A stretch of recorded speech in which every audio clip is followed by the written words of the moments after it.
Bienvenidos and welcome back to Puro Pinche Gol, the place we discuss all things USMNT y la selección mexicana. My name is Adrian. I'm joined once again by my fellow co-host and Tocayo Adrian.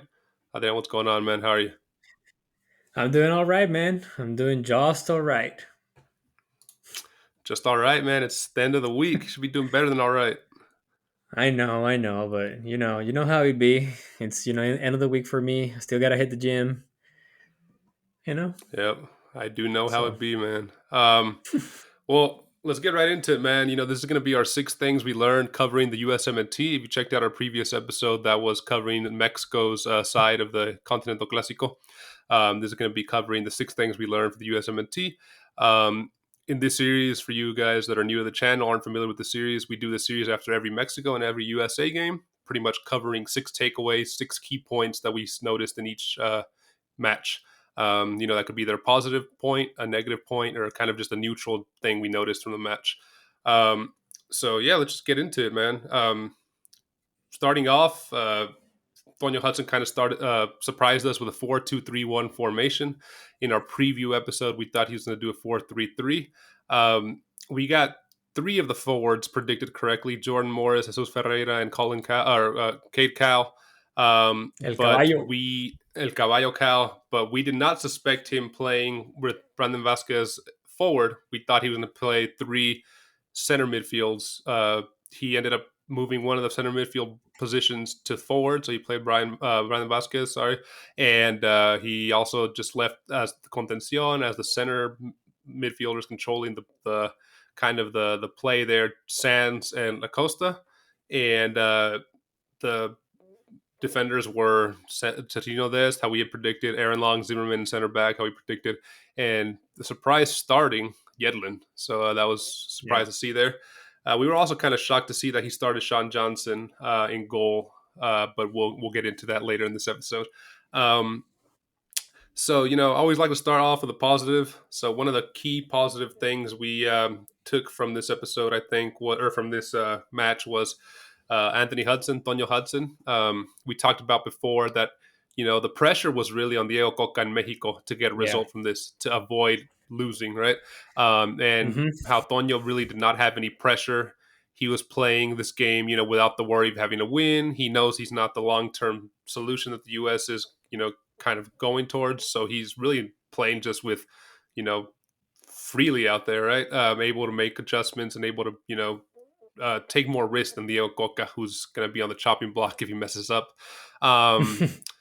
So his team was definitely second best in the match. I think the midfield of Mexico was better than USA. They were able to control the ball more, have more possession of the ball, and outplayed the USA. I wouldn't say it was completely outplayed. The USA from the beginning was more defense oriented, but it was cool to see Tonyo Hudson kind of switch up the formation. He had his favorite formation is 4-3-3, so it was interesting to see him go with this 4-2-3-1 formation, which is not entirely different. It's still kind of reminiscent to that 4-3-3, but it's kind of it's different enough, right?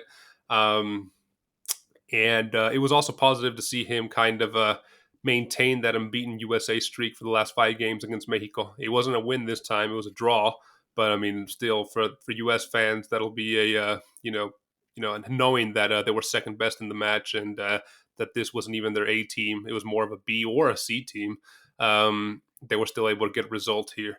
And if it hadn't been for that defensive error from Aaron Long, maybe they could have kept Mexico to 0 goals. So I think Tony Hudson did well, man. What are your thoughts on his performance as coach for this game? Right there with you, player. I think definitely he's if it's. I mean, there's definitely a few good things about the USMNT on this game, but if we had to go with one big positive thing out of this game, is Tonyo Hudson. I think throughout this Juego Molero, he was just an outstanding gentleman, dude. Even if you look at the press conference before the game, the guy was asking those Hispanic reporters to ask questions in Spanish, and of course, he replied with a broken Spanish. But dude, Tonyo Hudson is just enjoying the ride, man. He's here He to is. chill. He just, he's thankful for the opportunity. He's proving that he's not only like a Greg Berhalter puppet. He can play slightly different formations, as you mentioned. Yeah. And he's just enjoying himself, dude. He's just chatting up with the MLS guys, having a good time out there on the pitch, not even stressing out. Like whenever the camera pan out to him, he was just calm and collected.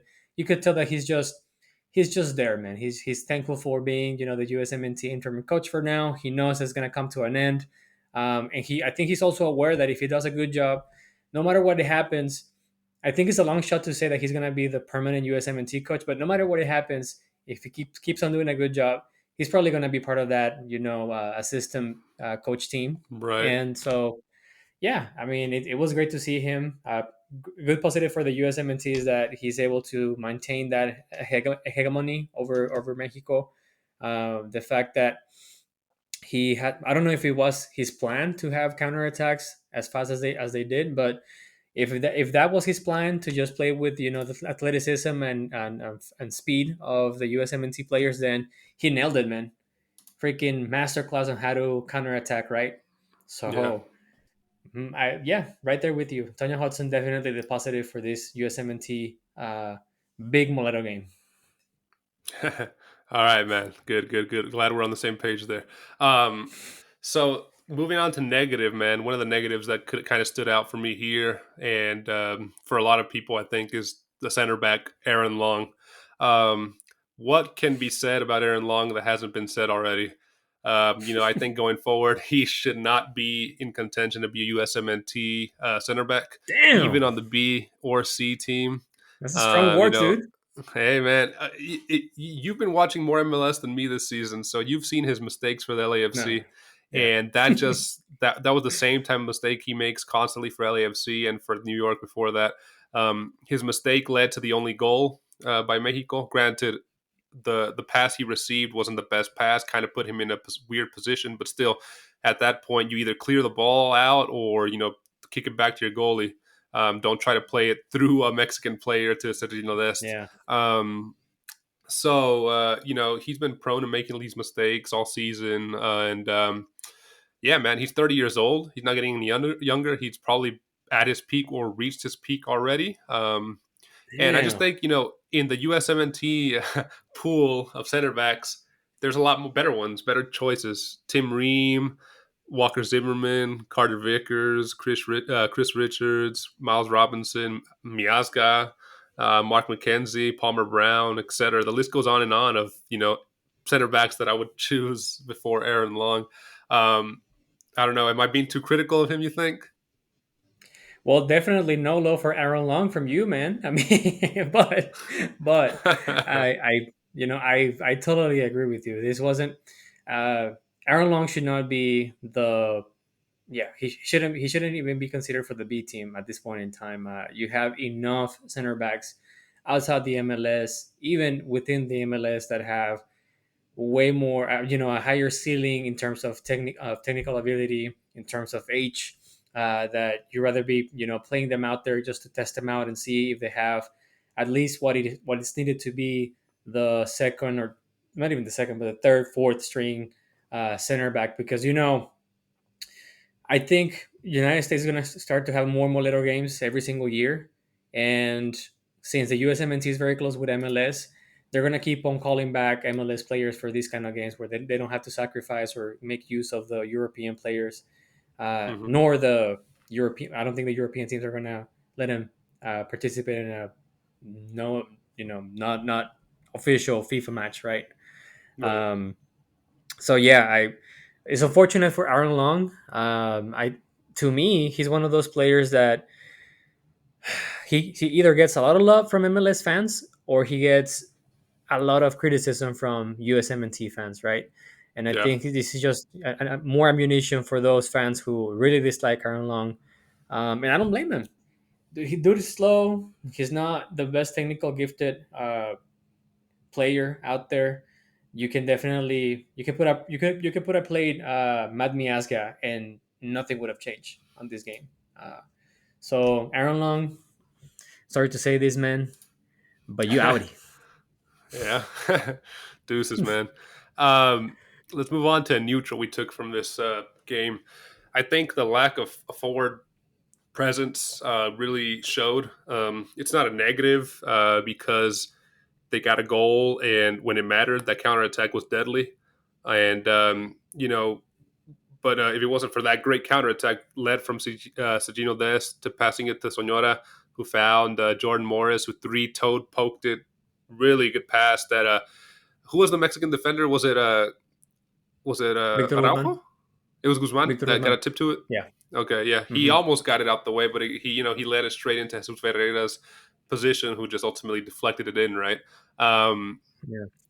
but if it wasn't for that, it would have been a rather poor showing from the forwards from the USA, which probably would have been putting them in the negative point. But Yeah.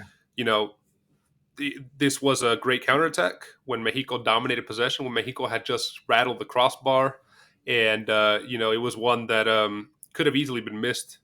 So they had one clear chance to score. They scored it, 100% efficiency there. So obviously, could they have performed better? Yes. Could the A team line of forwards done better? Yeah, I'm pretty sure they could have. But we're still kind of in that position that the U.S. is still searching for that killer number 9, right? It's that Brandon Vasquez didn't do enough this match to kind of say, "Hey, man, y'all need to start looking at me to be the Yeah. number line leading the line." So could have been worse, could have been better. Just a really neutral performance from the front line. Yeah. I mean, and before I jump into, I guess, adding my 2 cents to this specific thing that we learned. Just these numbers reflect what you are saying. The USMNT had a total of 4 shots. Only one of them was on target. So that says a lot. Right. I mean, this doesn't really put a lot of this doesn't mean that the forwards are the ones to blame, but it goes to show that the offensive presence of the USMNT was not there for this specific game. Now, I do Yeah. think it is a neutral, but here's my question that I want to pose: is it a bad thing that we call it a neutral because we find it to be like it's not too bad, but it's not really good? Because we know that these are not the go-to strikers or forwards for the USMNT. You still have your Josh Sargents out there. You have um, Haji Wright. You have, if anything, the gun, Folarin Balogun, if he ever commits to the USMNT. So you definitely have other Ricardo players, Pepi. Yep. Ricardo Pepi, out there in Europe who are having a decent form right now. So that's why I'm not too sure if if this is a neutral close to the negative side or a neutral close to the not so a little positive side where yeah these are the MLS forwards, and even though the MLS it's a league where it's known to be a high scoring league, meaning that it benefits the attackers. Hmm. um, the fact that Jesus Ferreira was very lackluster, the fact that Brandon Vasquez was, and this was a poor exhibition by him. Yeah. I don't want to say I'm disappointed because I love my b boy Vasquez, but my guy, he had what a what a difficult game to watch from Brandon Vasquez. I don't want to use the S word; it's a big word, but come on, man. I was definitely expecting a little more, especially since he's a big guy, he's fast, he has that athleticism, long shot distance. He could have easily taken down one of the any center back in the Mexico team because all of those guys are yes they're tall, yes they are good technically speaking, but they are not as big frame wise as Brandon Vasquez is. So if he would have come to a physical match, he would have destroyed them easily. So yeah, I agree it's a neutral, but I want to know if it's a neutral closer to the bad side or a neutral closer to the positive side, where it's okay that we call these players up because they're probably, as you said, the third, fourth string players. So we're Yep. not really that worried about the USMNT, or should we be worried about the USMNT because if one of those players gets injured, you don't really have that much of a good backup, right? I think it's a neutral more on the. You're gonna hate me for this, but I'm more on the neutral side, right in the middle, just because, just because it's you didn't have the center, the midfield presence. You had two midfielders who kind of like to hold the ball and kind of win the Okay. ball, like i.e. Angolo Kante type, just interfere there and not really create chances. So had they been more attack minded midfielders, I think we could have been more critical on these guys. But there wasn't that midfield presence to kind of create. You didn't see Zendejas either, who likes to go forward. Yeah. If you were to place these guys, Brandon Vasquez or any Morris or Helion Ferreira with the A team midfield, you probably would get a different result. Probably still not too well. That's why the USA is struggling with forwards and scoring goals. But I think they would have done better. You would have seen more hold up play by Brandon, like kind of how Haji Wright does. Hmm. That you said he was missing today. I just think that they didn't get the ball enough to really do much with it. And yes, when they did get the ball, they were poor. But in order to show up to match, you got to receive the ball, and there's got to be creativity in the midfield. So it wasn't the best showing from them. It wasn't the worst, but to their defense, it was because the midfield left a lot to be desired, and the Mexico midfield kind of dominated possession there. Yeah. They were playing more on the on the counter, like you said, and when they had to score the counter, they scored it. So I mean, Yeah. 100% efficiency. All right. So you sold me, dude. I'm gonna buy your point of view. You have a very compelling argument. I just want to say they gotta stop calling out Ferreira. Come on, man. Yeah, You know he's the this. Aaron Long of the forwards. Whoa. Damn. Nah, okay, I'm gonna stop crapping on Aaron Long now. Poor guy, and I feel bad.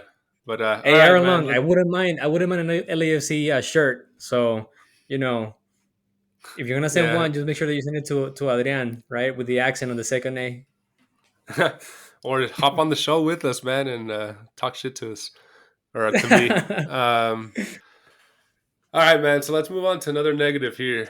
I think the whole goalie situation Mm, kind of got our hopes up, when he released the roster and he kind of released Roman Celentano as being called up, the young 22-year-old 6'3" goalkeeper that's having a stellar season for Cincinnati.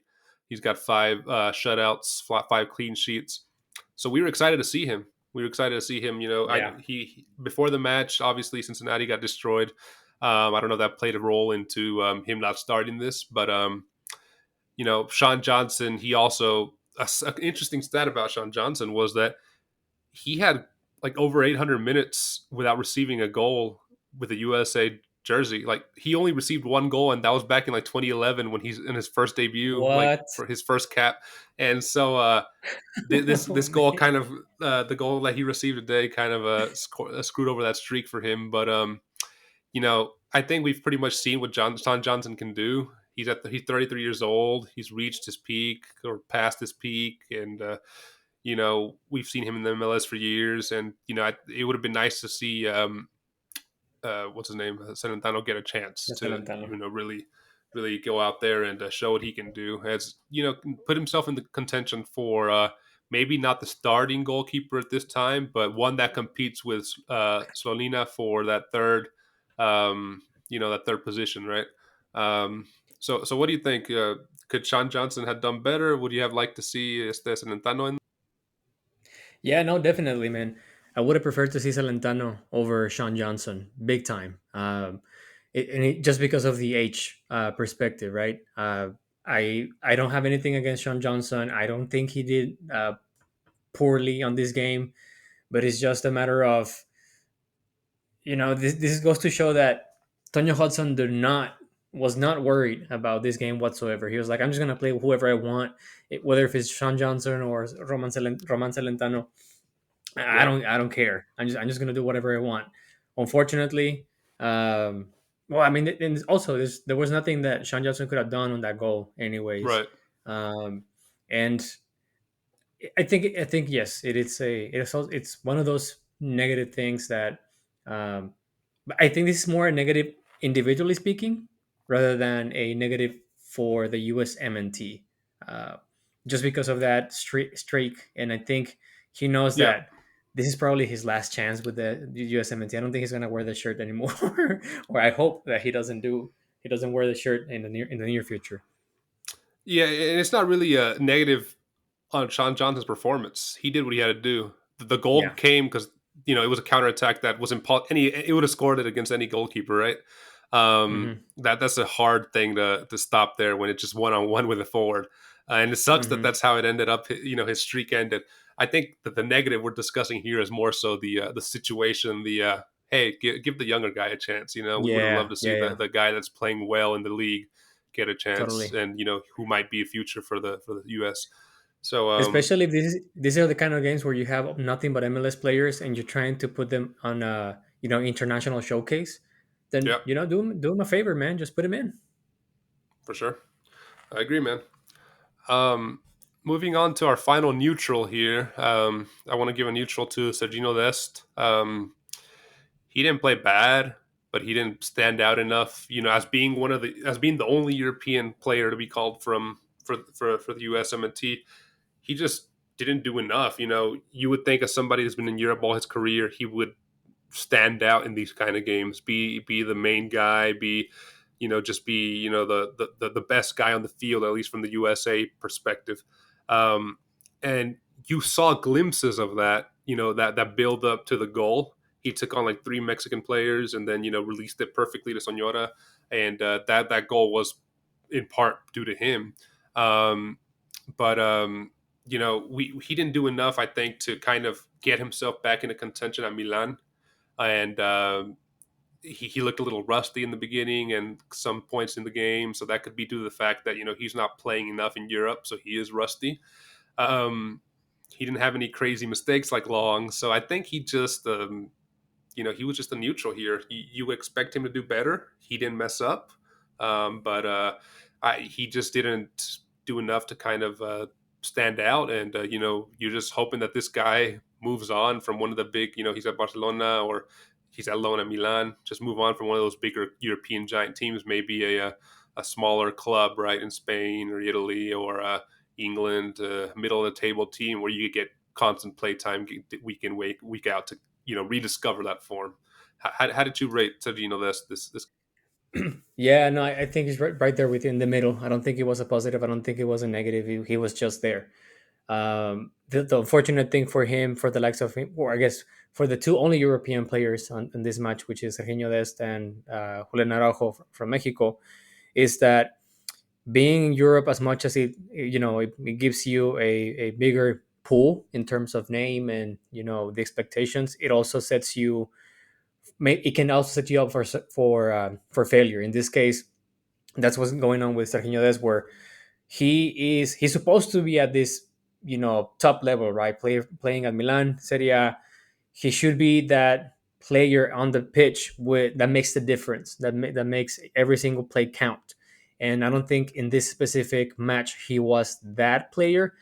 Nonetheless, when he was required to perform, he did it, and that was on the counter attack, that break Mm-hmm. to score the goal after Charlie Rodriguez hit the post on a Mexican offensive drive. So uh, it is unfortunate that his lack of game time is affecting his form, and I think that's the reason why we put him on a neutral and not on either side of the spectrum, is because Yeah. he finds himself in limbo, and that's where we keep on finding him right now.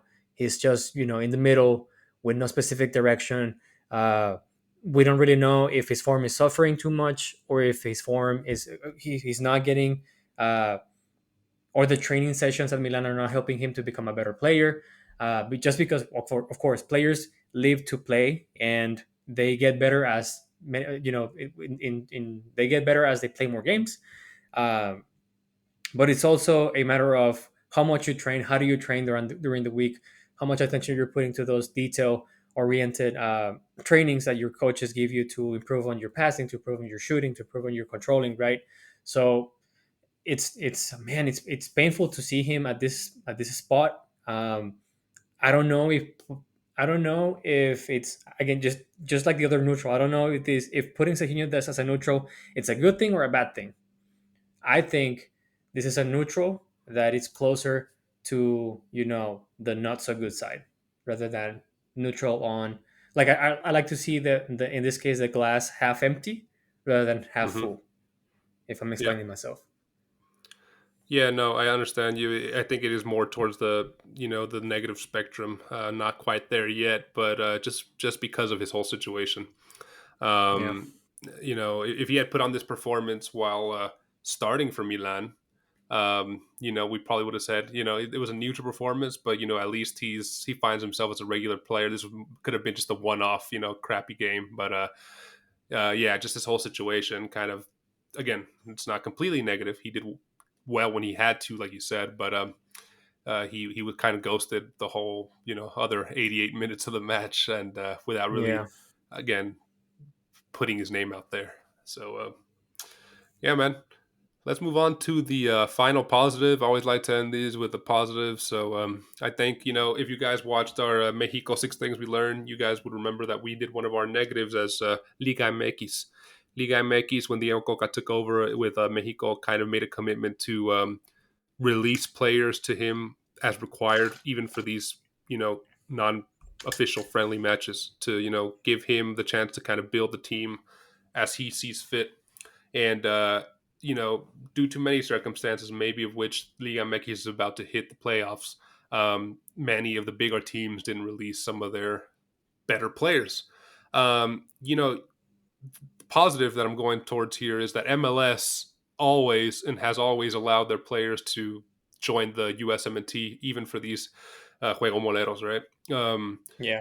MLS is they see it as a way to showcase their players. They see it as a way to say, hey, we got a player that plays on the national team, even if it's on the B or C team. They take pride in that, and it's a way for them to kind of yeah, showcase them. And we've seen it kind of displayed for in the past 5 years how many players haven't gone from USA to Europe. And I'm not saying that it's all entirely because of their performances for the USMNT, but For the it MLS. doesn't hurt. Yeah, it doesn't hurt, right? So Hmm. kudos to MLS for allowing their players to go play for the USMNT even for these crappy games. I guess it sucks for the clubs that they're in the middle of a season, they lose their players, but it's nice to at least have the head coach have that option to be able to count on those teams and those clubs to support the national team. I wonder what Phil Neville has to say about this. um, but no, yeah, I also think it's a positive. Now that I think about it, understanding that MLS is now sending it's becoming it's not only a final destination league for big names in Europe and other parts of the world.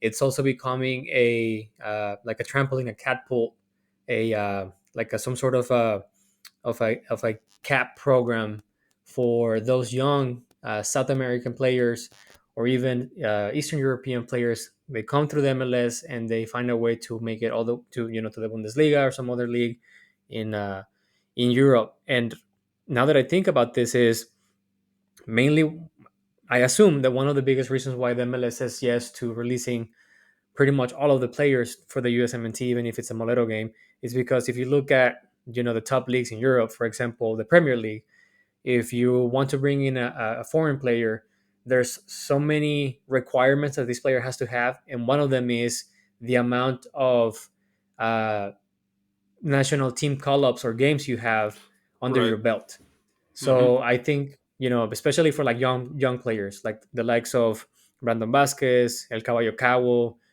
even what's another young one that is out there? Oh, well, Caleb Wiley, sorry.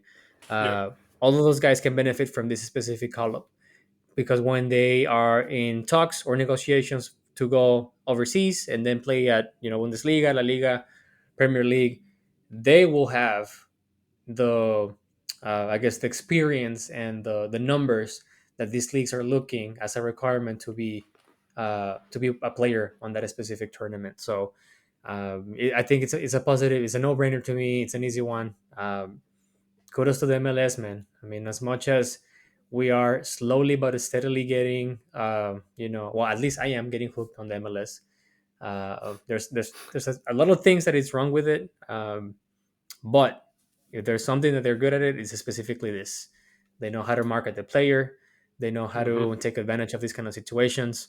Um, and it has shown, in the recent years, they're taking over Liga MX, and I wouldn't be surprised if they if the next league to take over is like the Brazilian league or the Argentinian league, which I think the Argentinian league is not difficult to defeat. They don't have any money. Yeah, it's kind of poor right now to say the least. Um, well, Adrian, the next time we cover a USA Mexico match is going to be actual competitive, hopefully A versus A Hmm. team match in June for in Las Vegas for the Nations League. So we look forward to watching that and to covering that matchup. And Adrian, before we take off, man, remind our listeners where they can find us. For sure, man. If they want to see our beautiful faces, they can find us on YouTube. Don't forget to subscribe, hit the like button, and turn on the notifications. If you're okay just to listening to our to pretty voices, you can find us on Apple Podcast, Spotify, or wherever you get your podcast on. And last but not least, you can also find us at Puro Pinche Gol on Instagram and Twitter. We post stuff every now and then. Yep, make sure to follow us and.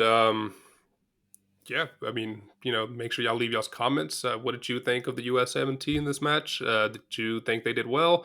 What were some of the positives, negatives, neutrals that you guys saw? We like reading y'all's comments a lot. We like interacting with you guys in the comments. So make sure to hit us up for sure. Adrian, it's been a pleasure with you, man. And see you in the next one, brother.